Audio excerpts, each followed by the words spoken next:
Bom dia, Ju. Bom dia, tia Fátima. Bom dia, Angélica. Bibo, você por aqui, seja muito bem-vinda. Bom dia, Alba. Bom dia, Rafa, meu compadre.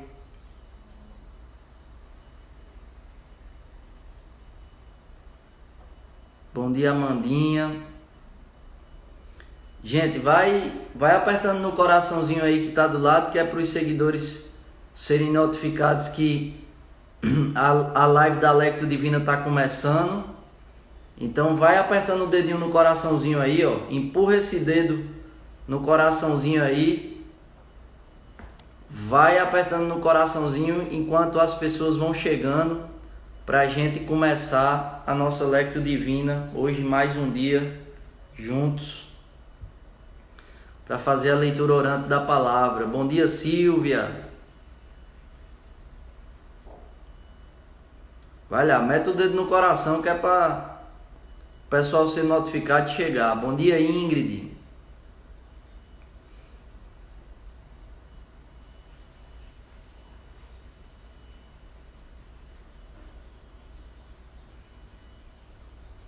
Bom dia, Camila.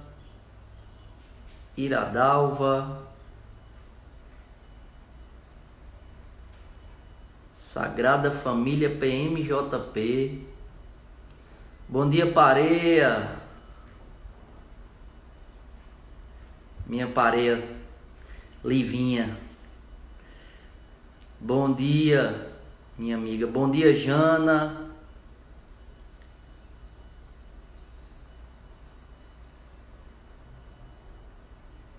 Vamos lá, gente, vamos começar.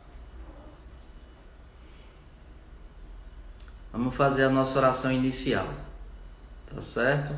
Esperar só mais um minutinho o pessoal entrar. Bom dia, Sara.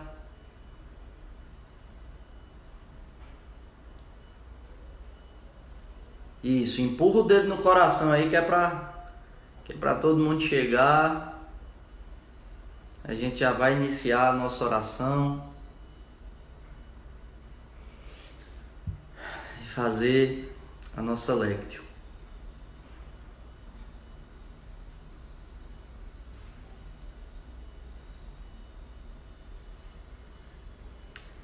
E Lusca melhorou, sim, mas hoje ela também não vai poder estar aqui. Ela tem um compromisso no horário da Lectio, vai assistir depois. Bom dia, Tiara. O bom é que a gente já está criando um grupo, né? Fixo. Aí quem falta, as pessoas sentem falta, né? Quem não está na hora da live, aí a ausência é sentida, né? Que bom. Isso é bom. Pois bem, vamos começar. Tá joia? Vamos começar rezando.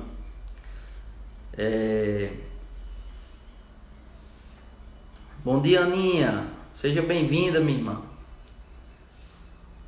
Se alguém puder digitar a liturgia, né? Como Milusca sempre faz, a gente fixa o comentário. Aí se alguém puder fazer essa digitação aí, botar no comentário, que aí eu vou e fixo o comentário para já as pessoas saberem qual a liturgia de hoje. Liturgia de hoje, dia 6 de maio, quarta-feira, Atos capítulo 12, versículo 24 ao capítulo 13, e no capítulo 13 vai até o versículo 5. O Salmo é o 66 e o Evangelho hoje é João. A gente continua no Evangelho de João, capítulo 12, versículos de 44 a 50. Tá certo? Vamos começar rezando. Pelo sinal da Santa Cruz, livre-nos Deus nosso Senhor dos nossos inimigos, em nome do Pai, do Filho e do Espírito Santo. Amém. Pai nosso que estais no céu, santificado seja o vosso nome. Venha a nós o vosso reino, e seja feita a vossa vontade, assim na terra como no céu. O pão nosso de cada dia nos dai hoje. e perdoai as nossas ofensas, assim como nós perdoamos a quem nos tem ofendido.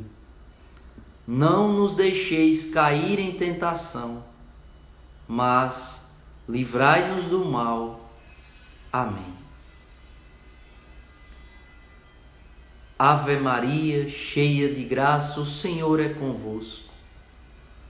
Bendita sois vós entre as mulheres, e bendito é o fruto do vosso ventre, Jesus. Santa Maria, Mãe de Deus, rogai por nós, pecadores, agora e na hora de nossa morte. Amém. Ó minha Senhora, ó minha Mãe, eu me ofereço todo a vós, e em prova da minha devoção para convosco, vos consagro neste dia e para sempre os meus olhos, os meus ouvidos, a minha boca, o meu coração e inteiramente todo o meu ser, porque assim sou vós, ó incomparável Mãe. Guardai-me e defendei-me como coisa e propriedade vossa. Amém. Vinde, Espírito Santo, vinde por meio da poderosa intercessão do Imaculado Coração de Maria, vossa amadíssima esposa. Vinde, Espírito Santo, vinde por meio da poderosa intercessão do Imaculado Coração de Maria, vossa amadíssima esposa.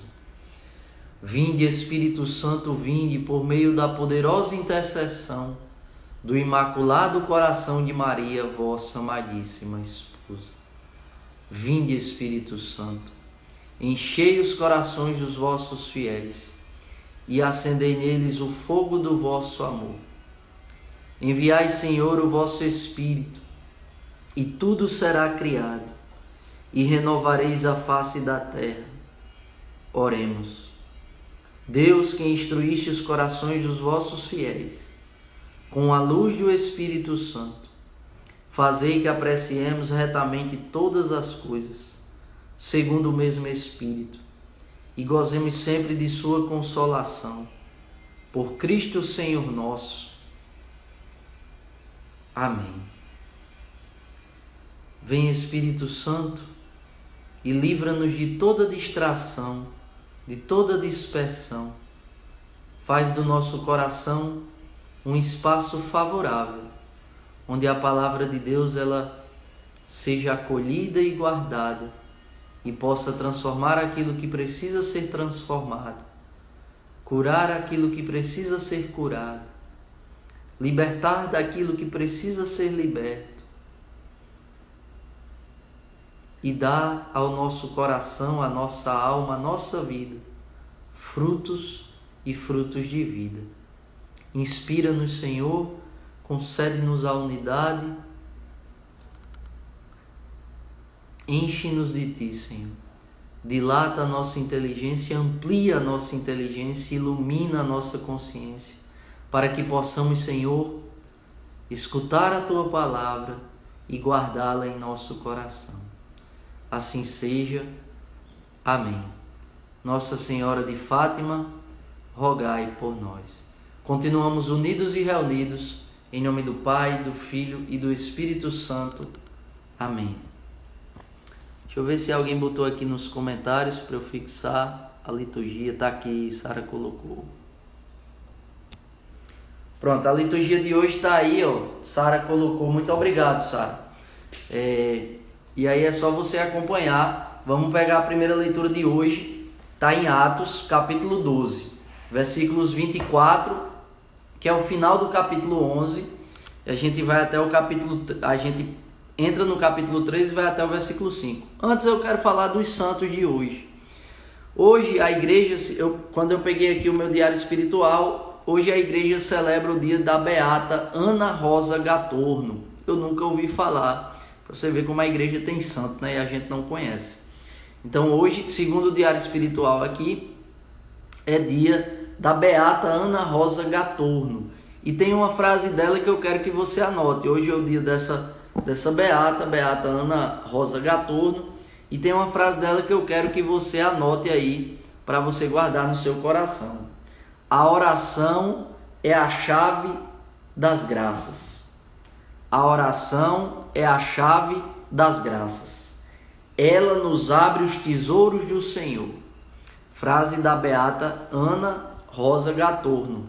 A oração é a chave das graças.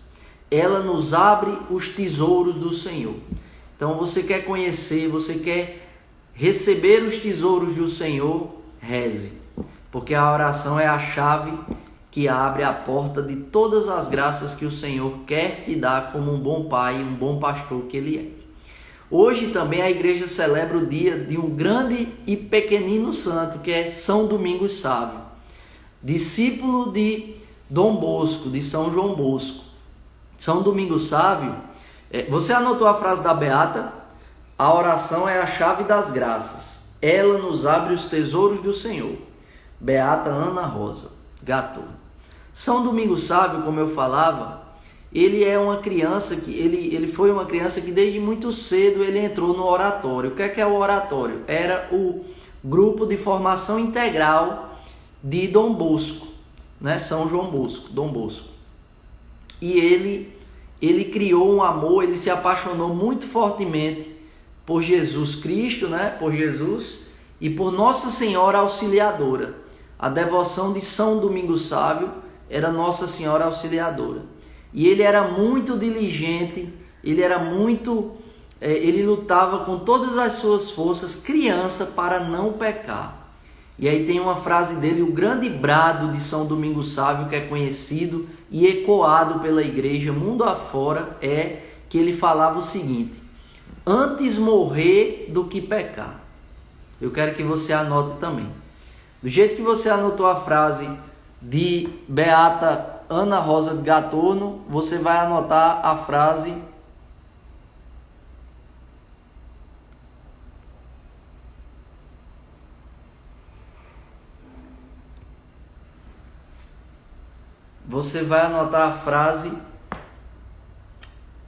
de São Domingos Sávio: antes morrer do que pecar. São Domingos Sávio, ele era tão atento a viver em estado de graça, a não pecar, para não ofender o Senhor, que ele falava isso, né? Antes morrer do que pecar. Olha o compromisso dessa criança com Deus. Porque quando a gente não peca, a gente não ofende a Deus. Quando eu não peco, eu estou dizendo a Nosso Senhor o seguinte: olha, eu te respeito, eu não te ofendo. São Domingos Sávio, ele tinha essa consciência, tão criança. E a consciência dele era tão grande que ele prestava atenção e rezava para que não fosse, até o filme que ele ia assistir, ele prestava atenção para não poder pecar nem com filme, né? Porque às vezes o filme tem cenas impróprias, tem palavras impróprias. Tamanha era a diligência desse santo. Morreu com 15 anos de idade. Ele tinha a saúde um pouco debilitada, morre com 15 anos de idade, mas não antes de nos ensinar: a oração é a chave das graças, ela nos abre os tesouros do Senhor. Beata Ana Rosa. É isso aí, Sara, muito obrigado. Tomem a Tiara também colocou aí. E a frase de São Domingos Sávio, que a igreja celebra hoje o dia dele também: antes morrer do que pecar. Como a gente está longe de ter essa consciência, né? Um jovem adolescente de 15 anos tinha essa consciência, santo da igreja. São Domingos Sávio, discípulo de Dom Bosco. Olha aí, Sara também anotou: antes morrer do que pecar. Você dá um print e você anota aí, né? E aí eu lhe pergunto, né? Eu e você, nós temos essa consciência, antes morrer do que pecar? Peçamos essa graça a Deus, de iluminar a nossa consciência para a gente perceber como a gente ainda é cúmplice do nosso próprio pecado, como a gente ainda é cúmplice das ofensas a Deus. Eu não ofendo a Deus, eu estou na comunidade, eu estou na igreja, eu participo da missa diária, eu sou um santinho, né? Será que você é um santinho mesmo, uma santinha? Será que eu e você temos essa consciência de que todas as vezes que nós pecamos, nós ofendemos o coração de Jesus? Será que nós temos esse amor a Jesus de Jesus, porque eu te amo, eu não quero mais te ofender, eu não quero mais te magoar e, portanto, eu vou lutar para não mais pecar. Não só com todas as minhas forças, mas com a graça que vem de ti, Espírito Santo. São Domingos Sávio, com sua vida, vem nos ensinar quão distante nós ainda estamos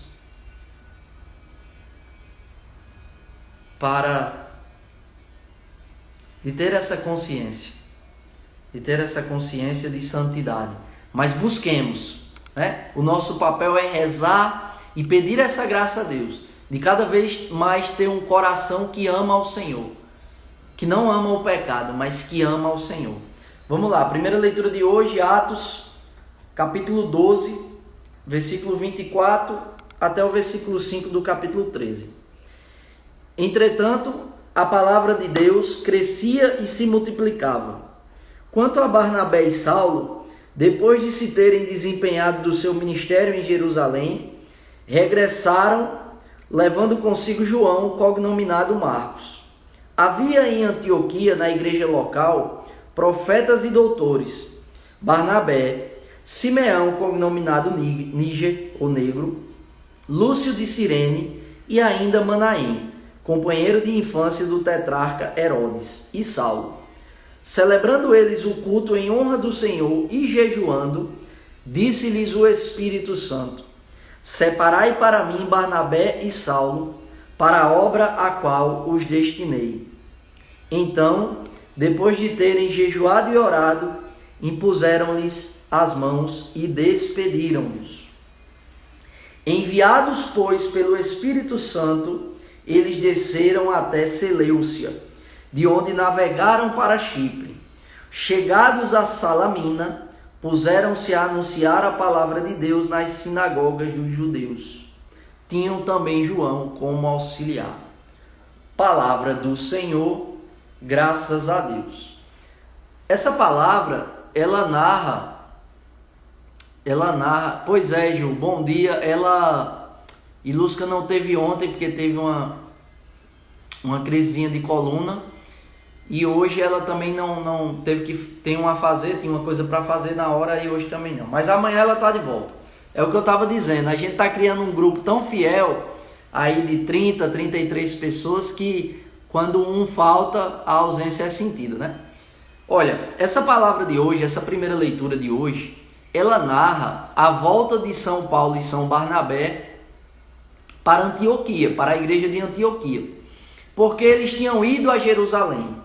Você vê que no versículo 24 diz assim, começa: Entretanto, a palavra de Deus crescia e se multiplicava, ou seja, a igreja crescia, né? O Espírito Santo, força e vida da igreja, fazia a igreja crescer também em estatura, né?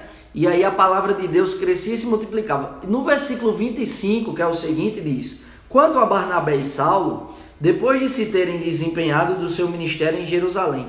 O que é isso? O que é que São Lucas está narrando aqui no Atos dos Apóstolos? O primeiro concílio da Igreja Católica. Eu quero que você anote aí. O primeiro concílio da Igreja Católica foi o Concílio de Jerusalém. O Concílio de Jerusalém aconteceu no ano de 49. Primeiro concílio da Igreja Católica. Concílio de Jerusalém, que aconteceu no ano de 49, aonde em Jerusalém. Qual o motivo do concílio? Todo concílio ele tem uma causa, ele tem um motivo.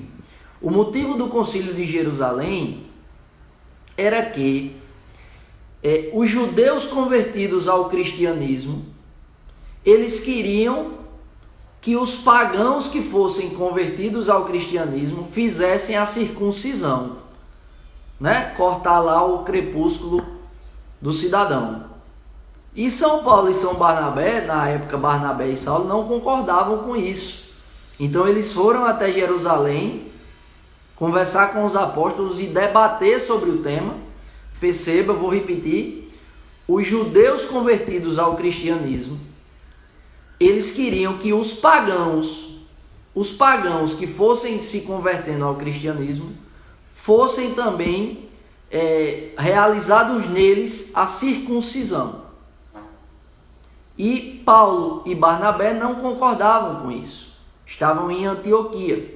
Eles vão a Jerusalém até os apóstolos e no ano de 49 acontece o primeiro concílio da Igreja Católica, o Concílio de Jerusalém, para decidir que não precisaria mais a conversão dos pagãos, os pagãos que fossem convertidos ao cristianismo não precisariam mais fazer a circuncisão. E daí acontece o que? A libertação do cristianismo do judaísmo. Uma prática que era própria do judaísmo, ela agora é decidida pelos apóstolos no primeiro concílio da Igreja Católica, o Concílio de Jerusalém, no ano de 49, que não vai mais precisar haver a circuncisão. Então é um fato histórico, mas é também um gesto concreto, onde a Igreja Católica ali, ela se liberta, né? O cristianismo, ele se liberta do judaísmo. Olha, as práticas aqui, elas serão novas práticas, tá certo? Então, esse versículo 25, ele narra isso, né? Saulo e Barnabé, eles foram desempenhar o ministério em Jerusalém, era isso. Aí você anota para você aprender e você, olha, já saber. Rapaz, eu não sei muita coisa da fé que eu professo, mas eu sei que o primeiro concílio da igreja aconteceu em Jerusalém, foi o concílio de Jerusalém no ano de 49, e o motivo era para debater e tratar sobre a necessidade da circuncisão ou não dos pagãos que estavam se convertendo ao cristianismo. Tá joia? E aí a palavra continua, né? No versículo 13, havia em Antioquia, na igreja local, profetas e doutores. E aí ele cita, São Lucas cita os 5, né? Barnabé, Simeão, que foi cognominado Níger ou Negro, Lúcio de Cirene, Manaém e Saulo. Esses 5 representavam o governo da igreja de Antioquia. Barnabé, Saulo, Manaém, Lúcio de Cirene e Simeão. Esses 5, eles representavam o governo da igreja de Antioquia. E aí o que é importante a gente perceber nessa pequena narrativa? O que é que a gente pode tirar dela? Versículo 2. Perceba que o governo da igreja estava ali, os 5, né? O núcleo diretor, o núcleo dirigente. Os 5 estavam ali. Aí o que é que eles fazem? Olha o versículo 2. Celebrando eles o culto em honra do Senhor e jejuando, disse-lhes o Espírito Santo. Você quer escutar a Deus? Reze. Você quer ter uma vida conduzida pelo Espírito Santo? Reze. Você quer que o Espírito Santo fale com você? Reze. Você quer ter uma intimidade maior com Deus? Reze e jejue. Está aqui. A igreja nascente está nos ensinando. Celebrando eles o culto em honra do Senhor e jejuando, ou seja, oração e jejum. Quer crescer em intimidade com Deus? Oração e jejum. Oração e jejum. E aí, Vitor, como é que eu vou jejuar? A igreja, ela recomenda, ela tem já recomendações do jejum próprio que você pode fazer. Por exemplo, na sexta-feira, a abstinência de carne. De carne vermelha é mandamento da igreja. Tá certo? Mandamento da igreja. A igreja, ela recomenda o jejum na quarta e na sexta. Na sexta, a abstinência de carne vermelha. No Brasil, a CNBB deu a faculdade de, numa excepcionalidade, você na sexta não comer a carne, porque você vai comer a carne vermelha na sexta, você troca a abstinência da carne vermelha por um ato de piedade. Por um ato de piedade, tá certo? Mas voltando aqui, depois a gente pode falar mais sobre isso. Fica aqui a recomendação: oração e jejum. O cristão, ele tem que orar e jejuar. A oração e o jejum tem que ser uma prática contínua do cristão. Sobretudo a oração. A beata Ana Rosa, Ana Rosa Gatorno, ela diz o quê? A oração é a chave de todas as graças. Ela nos abre os tesouros do Senhor. Então, se você quer crescer em intimidade com Deus, faça e crie a sua vida, a sua rotina de oração pessoal, individual, singular. Porque a oração comunitária ela é um transbordar de todas as graças que você vive na sua oração pessoal, na sua oração individual, você e Deus. E aí ele continua, disse-lhes o Espírito Santo, pronto, olha aí a consequência de quem tem uma vida de oração, de quem reza, vai escutar o Espírito Santo falar ao seu coração. Então a oração é muito importante se você quiser ter intimidade com nosso Senhor. O fruto da oração, ele é inevitável. Se você é uma mulher, um homem que reza, se você é uma mulher e um homem que reza, você inevitavelmente vai escutar ao Senhor, né? Vai escutar ao Senhor. E vai, como o Silvia está dizendo aí, com base na meditação que a gente vem fazendo há 2 dias, né? Você vai começar, o Espírito Santo vai criar em você a capacidade de você distinguir a voz do bom pastor, do seu pastor, né? Então, quando a gente não reza, a gente escuta muitas vozes. A gente não consegue distinguir qual a voz do Senhor, que é o nosso bom pastor que nos conduz. Mas quando a gente reza, a gente vai começando a criar intimidade, né? Não somente o pastor, que é nosso Senhor Jesus Cristo, que tem o cheiro da ovelha, porque ele abraça a ovelha, né? Que sou eu e você.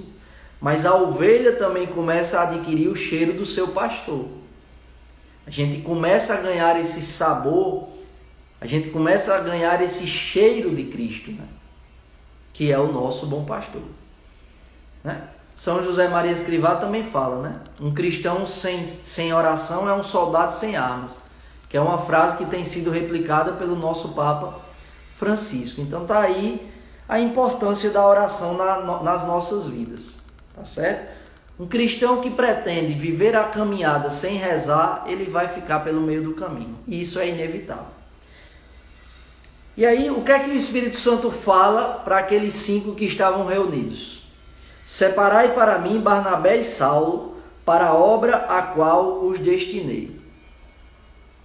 Aqui o Espírito Santo ele está afirmando, né, a eleição de São Paulo e São Barnabé em meio àqueles 5 para uma obra específica. A mesma coisa que Deus quer fazer com você. Quando a gente começou a Lectio aqui, há quase 2 meses, eu tenho certeza que você que está aí comigo, que está perseverando, tem gente que já serve em muitos lugares na comunidade. Mas tem gente que não se reconhecia nem como servo ainda. Não, eu sou católico, mas eu não estou servindo em canto nenhum. Pois bem, a liturgia de hoje, ela quer trazer a você essa eleição. Deus ele quer te separar para uma obra específica. Deus ele quer te constituir um instrumento de evangelização, de salvação das almas, de cuidado, de amor ao próximo. Ele quer te separar. Deus ele tem uma eleição específica para você. Ao passo que você não vai ficar só recebendo a formação, mas você vai botar a mão na massa, você vai servir. E como é que você vai descobrir essa eleição que Deus tem para você? Rezando. Rezando. Buscando essa rotina de vida de oração. E aí o próprio Deus, o Espírito Santo, assim como falou ao governo da igreja de Antioquia, que era aqueles 5 homens, e desses 5 separa 2, São Paulo e São Barnabé. Do mesmo jeito que o Espírito Santo falou a eles, o Espírito Santo quer falar a você. E aí você tem que se colocar numa posição de escuta. De escuta, né? De dizer, Senhor, o que queres de mim? E eu não tenho dúvida que no seu coração já habita um desejo de servir. Já habita uma vontade de servir. E o próprio Senhor, ele vai te mostrar aonde Ele quer que você exerça o serviço, o seu apostolado. É um processo, é um caminho, né? Mas o Senhor, Ele quer eleger você para um serviço que Ele tem para você. Você tem dons que eu não tenho. E que Deus, Ele quer utilizar os dons que Ele te deu para o bem da sua alma e para o bem da alma daqueles que estão ao seu redor. Quer seja dentro da sua casa, quer seja no seu ambiente de trabalho.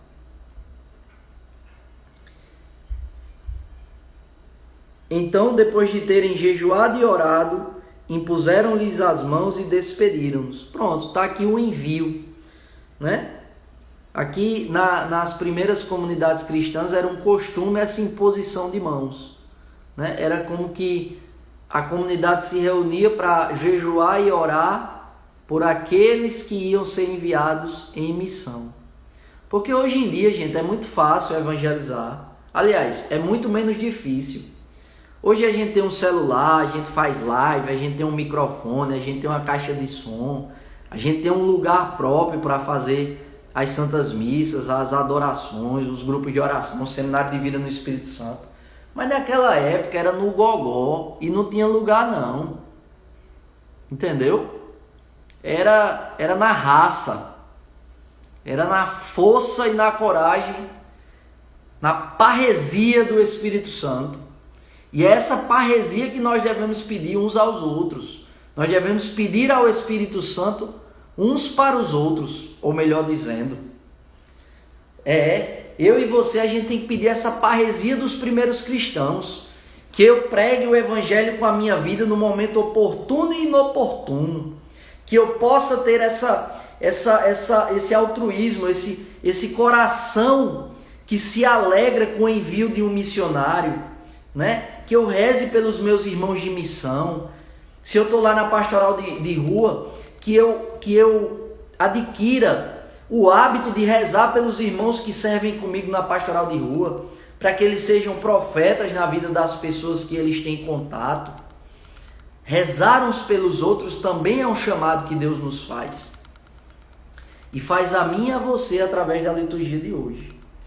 E aí essa parte aqui do versículo 4 que eu quero encerrar. São Lucas, ele no versículo 2, ele conclui: disse-lhes o Espírito Santo. E aí no versículo 4 ele diz: enviados, pois, pelo Espírito Santo.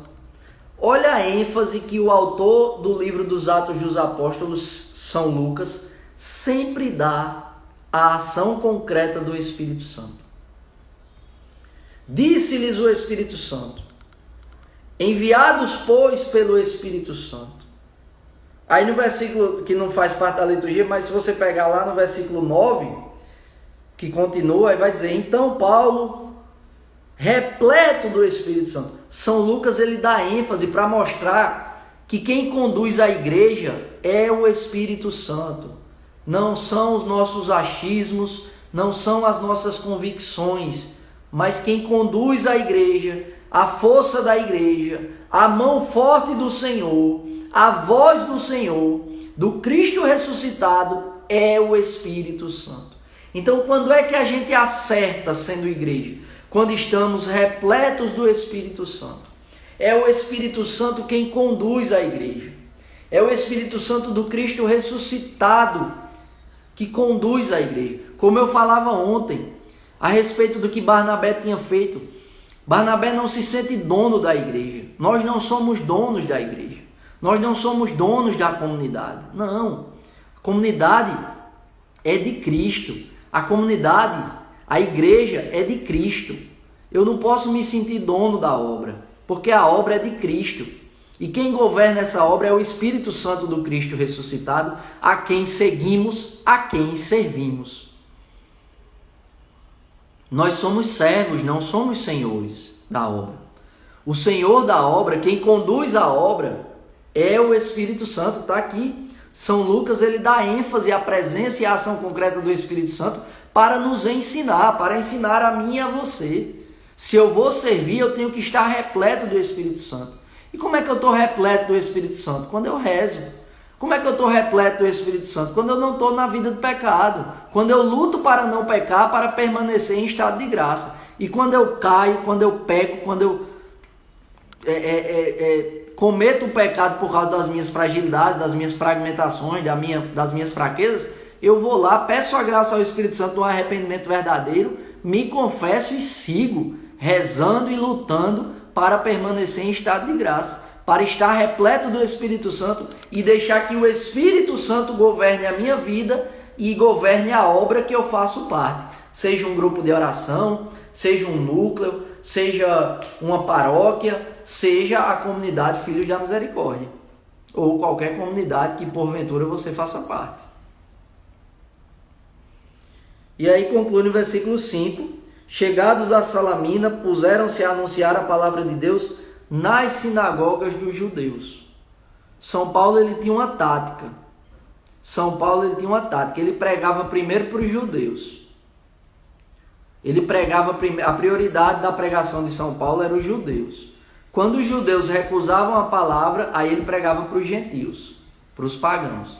Essa era a estratégia traçada pelo apóstolo Paulo. Tá certo? Então, dessa pequena leitura, que é a primeira leitura de hoje, a gente extrai esses ensinamentos. O primeiro concílio da Igreja Católica, Concílio de Jerusalém, cujo motivo foi o regresso de Antioquia de São Paulo e São Barnabé para debater com os apóstolos a necessidade ou não da circuncisão dos pagãos convertidos ao cristianismo. A gente tira que Cristo ele tem uma eleição própria para cada um de nós, né?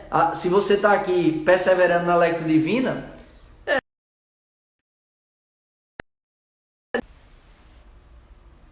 voltou? Deus ele tem uma eleição específica, uma obra específica, um serviço específico que ele quer que ele quer lhe destinar, né? Como é que você vai descobrir qual é o seu apostolado no hoje da sua vida? Rezando. A importância da oração e do jejum e da gente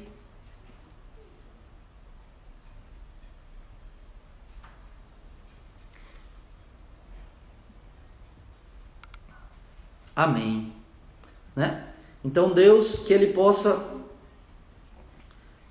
também colocar no nosso coração a oração e o jejum, né? A graça de querer praticar a oração e o jejum. E a igreja ela tem recomendações próprias do jejum, tá certo? Na quarta e na sexta-feira.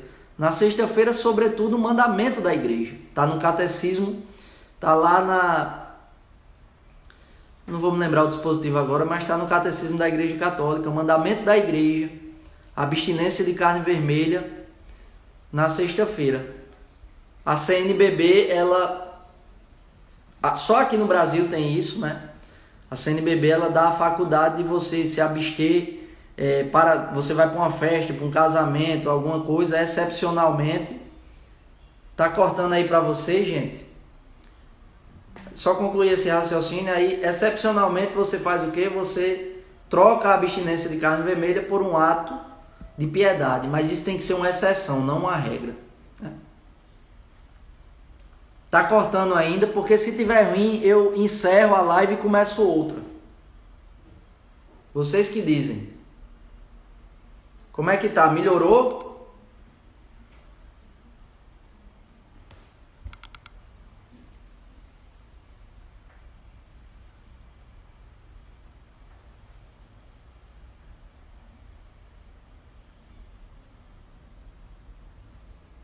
Voltou. Tá normal agora? Tá ok? Pronto. Vamos agora para o Evangelho. O Evangelho de hoje está lá em João, capítulo 12, versículo 44 a 50. João, capítulo 12, versículos 44 a 50.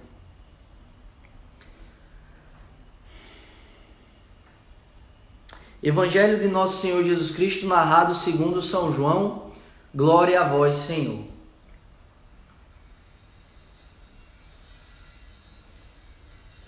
Jesus clamou: quem crê em mim, não é em mim que crê, mas em quem me enviou. E quem me vê, vê aquele que me enviou. Eu, a luz, vim ao mundo para que aquele que crê em mim não permaneça nas trevas. Se alguém ouvir minhas palavras e não as guardar, eu não o julgo, pois não vim para julgar o mundo, mas para salvar o mundo. Quem me rejeita e não acolhe minhas palavras, tem seu juiz. A palavra que proferi é que o julgará no último dia. Porque não falei por mim mesmo, mas o Pai que me enviou me prescreveu o que dizer e o que falar. E sei que seu mandamento é vida eterna. O que digo, portanto, eu o digo como o Pai me disse.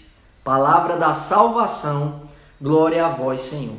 O que eu quero que você perceba aqui, eu já tenho falado sobre isso há alguns dias, é que Jesus Cristo aqui, ele se revela.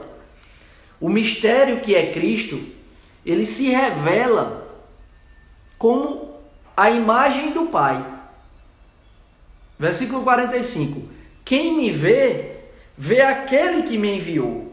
Então, quem me vê, vê o Pai. O Antigo Testamento, ele não mostra quem é o Pai, quem é o Criador, quem é Deus.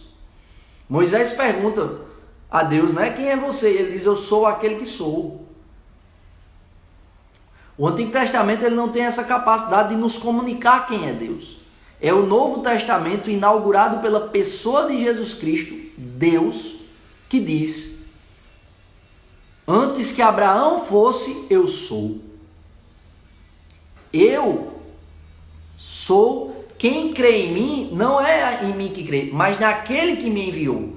Quem me vê, não é a mim que vê, mas aquele que me enviou. Ou seja, Jesus ele está aqui se revelando como perdão pela redundância, ele está se mostrando como a revelação integral do Pai. Então, isso aqui, essa frase de Jesus desconstrói toda falsa doutrina que quer transformar Jesus numa coisa diferente de Deus. Jesus é Deus. Por exemplo, o Espiritismo. O Espiritismo acredita e professa que Jesus é um ser evoluído. Não. Está aqui. Jesus não diz que é um ser evoluído. Que é a reencarnação de um espírito perfeito e evoluído. Não. Jesus diz o quê? Quem vê a mim, vê aquele que me enviou, o Pai, Deus Criador. Portanto, Jesus ele se revela aqui mais uma vez como Deus. Então, toda doutrina que trata Jesus como algo ou alguém diferente de Deus, ela é falsa, ela não contém a verdade. Certo? É por isso que a gente tem que ter um respeito e um cuidado e um zelo com a pessoa de Deus. Na palavra anterior, Deus se revelava como?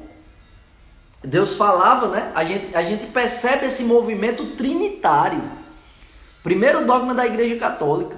Nós cremos num Deus que é um em pessoas, três. Três pessoas e um só Deus. Está aqui. Está aqui a prova. É Jesus falando. É Jesus falando. Versículo 45. E quem me vê, vê aquele que me enviou. Ou seja, Cristo, que é um mistério para a humanidade, ele se revela. Cristo é a revelação integral do Pai. E o Espírito Santo, depois que Cristo ressuscita, que sobe aos céus e se senta à direita do Pai, o Espírito Santo é esse Espírito Santo do Cristo ressuscitado. Perceba o movimento trinitário de Deus em relação ao homem. Mas Cristo ele está sendo aqui enfático, ele está sendo claro, ele está sendo transparente. Quem me vê, vê aquele que me enviou. No final ele diz, o que digo, portanto, eu digo como o Pai me disse. Ou seja, é um enviado de Deus, é o próprio Deus falando à humanidade. Então, tome nota e guarde no seu coração. Toda doutrina que quer transformar Cristo em algo ou em alguém que não é Deus, ela é falsa. Ela é uma falsa doutrina. Ela não contém a verdade. Porque a verdade não é uma construção humana. A verdade ela não é uma construção ideológica. A verdade ela é uma pessoa. A verdade é Cristo Jesus. E aí ele diz no versículo 46, que eu quero fazer uma observação. Eu, a luz, vim ao mundo para aquele que crer em mim não permaneça nas trevas. Então, gente, lembra que eu venho falando dia sim, dia não, que a minha maior preocupação é o nível de comprometimento da nossa consciência. Vocês lembram que eu venho falando isso? O nível de comprometimento da nossa consciência. O que é que isso quer dizer? Que a nossa consciência está tão comprometida pelo pecado que nós não conseguimos enxergar que nós estamos no pecado. A nossa consciência está tão escurecida pelas trevas que ainda habitam na nossa consciência que nos é necessário pedir a Jesus Cristo a luz. Ele está dizendo aqui, eu, a luz, vim ao mundo para quê? Para que aquele que crê em mim, você que crê em Jesus, não permanecer nas trevas. Então aqui está implícito que Jesus está dizendo o seguinte, olha, você estava nas trevas ou você está nas trevas. Que trevas são essas? A vida de pecado. A vida de pecado. O pecado, ele faz isso com a nossa consciência. A nossa consciência fica escura e nós somos impedidos de enxergar a nossa verdadeira realidade, a nossa real situação. Então, peça a Deus a graça, peça a Deus na sua oração pessoal. Vem, Senhor, tu que és a luz, iluminar a minha consciência. Tirar a minha consciência do escuro. Vem iluminar a minha consciência. Vem iluminar o meu coração. Vem trazer luz, vem iluminar a minha alma. Para que eu possa ver. Para que eu possa ver a minha realidade tal qual ela é. Para que eu possa enxergar verdadeiramente o que precisa ser transformado dentro de mim. Vem iluminar a minha alma e a minha consciência para que eu comece a enxergar quais as minhas verdadeiras doenças espirituais.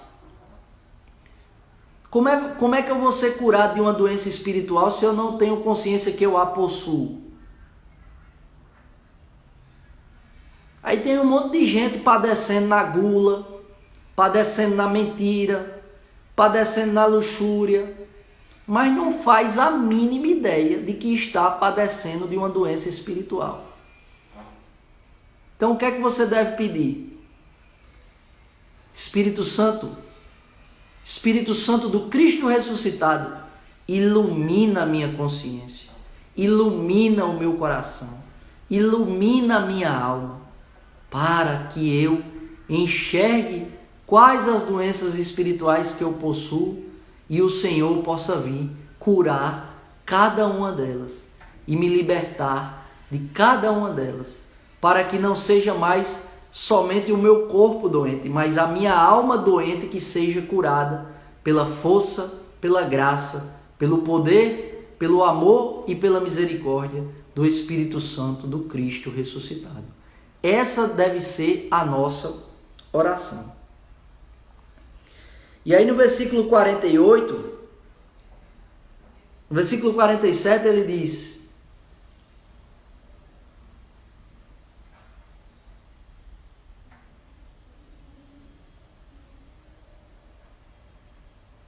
Amém. E aí no versículo 47 ele diz: se alguém ouvir minhas palavras e não as guardar, eu não julgo, pois não vim para julgar o mundo, mas para salvar o mundo. Perceba, Deus aqui ele não se ocupa de julgar, ele veio para salvar. Então, da mesma forma que você é livre para acolher a palavra de Deus, para crer na palavra de Deus, que é Cristo, e viver de acordo, e viver como quem verdadeiramente crê, o justo vive pela fé. Da mesma forma que você é livre para conhecer a palavra, para acolher a palavra, para crer na palavra, que não é um livro, mas é uma pessoa, é Cristo Jesus. Para aderir a Jesus, do mesmo jeito que você é livre, para aderir a Jesus e viver como quem de fato crê, você também é livre para promover a você mesmo a condenação.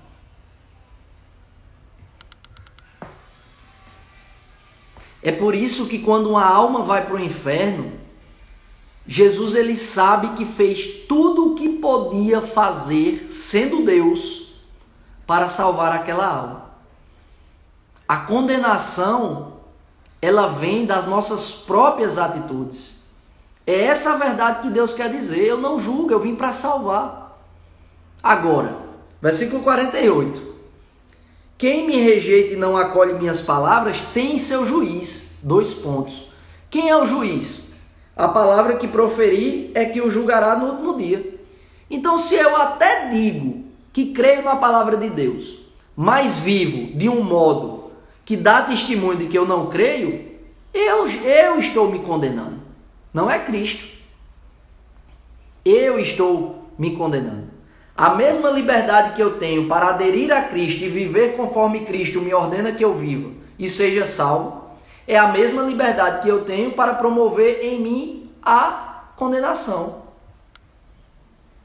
Percebe? Então, sempre vai estar diante de você, todos os dias de sua vida, uma escolha. Eu vou viver a minha vida como quem acolhe a palavra de Deus ou como quem rejeita a palavra de Deus. Simples assim. Simples assim. E Jesus, que é rico em misericórdia, ele vai tentar te ajudar, ele vai tentar te salvar até o último suspiro da sua existência. Mas a partir do momento que você morre, você vai ser julgado pela palavra que você acolheu ou pela palavra que você rejeitou. Desta verdade, nós não podemos fugir. É Jesus quem diz. E muitas vezes a gente quer transformar Jesus nesse... A gente confunde confiar cegamente na misericórdia de Deus com abusar da misericórdia de Deus. A exortação que Cristo nos faz aqui, ela é muito séria, ela é muito clara e ela é muito objetiva. Se alguém ouvir minhas palavras e não as guardar, eu não julgo, pois eu não vim para julgar o mundo, mas para salvar o mundo. Quem me rejeita e não acolhe minhas palavras já tem o seu juiz. Já tem o seu juiz. E Deus sim é o justo juiz. Então, no entardecer da sua vida, você vai ser julgado pela palavra, que eu repito, não é um livro, é uma pessoa. E pelo modo como você viveu a sua vida, acolhendo ou rejeitando a Cristo, que é a palavra, que é a pronúncia desse amor e misericórdia.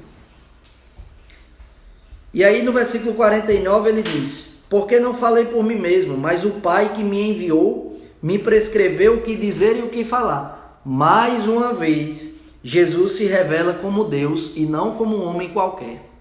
Mais uma vez, no versículo 49, Jesus está se revelando como Deus. E quando Jesus se revela como Deus, ele desfaz, ele desconstrói toda doutrina que quer transformá-la em algo que não é Deus. Jesus ele diz: eu sou o caminho, a verdade e a vida. Então, fora de Cristo e da igreja que ele mesmo instituiu, não há caminho, não há verdade e não há vida. Muitos barulhos se levantam com essa verdade, mas essa verdade ela não é dita por Vitor. A minha obrigação é dizer a verdade, mas a verdade ela é dita por Cristo. E eu aqui tenho que me colocar apenas como um instrumento da verdade. Eu não sou o dono da verdade, né? Enquanto servo da igreja, eu sou portador. A igreja é portadora da verdade. Por quê? Porque Cristo deu à igreja, por meio dos apóstolos, da tradição apostólica e do magistério da igreja. Está lá, introdução do catecismo da igreja católica. Cristo deu à igreja a missão de guardar e ser o depósito da fé. Entende? Então a igreja ela nunca vai se colocar como dona da verdade, né? Eu sou... Não, essa palavra, essa expressão ela é usada de um modo pejorativo. Agora, quem é que contém a verdade? A Igreja Católica. Por quê? Porque a Igreja Católica ela foi fundada e instituída por Cristo Jesus. É a igreja que tem a Eucaristia. Esse Deus que se dá. E nós não podemos ter medo de assumir isso. Jesus, o caminho, a verdade e a vida. Fora de Cristo não há caminho, não há verdade e não há vida. E aí eu quero terminar com o versículo 50. O começo do versículo 50. E sei que seu mandamento é vida eterna. Então, mais uma vez, Jesus ele fala sobre a vida eterna. Ontem ele faz uma promessa. Aquele que permanecer no meu redil, né? A gente meditava aqui. Quem permanecer no redil do bom pastor, quem permanecer como ovelha fiel, quem permanecer fiel ao Senhor vai ter a vida eterna. Uma promessa de Deus.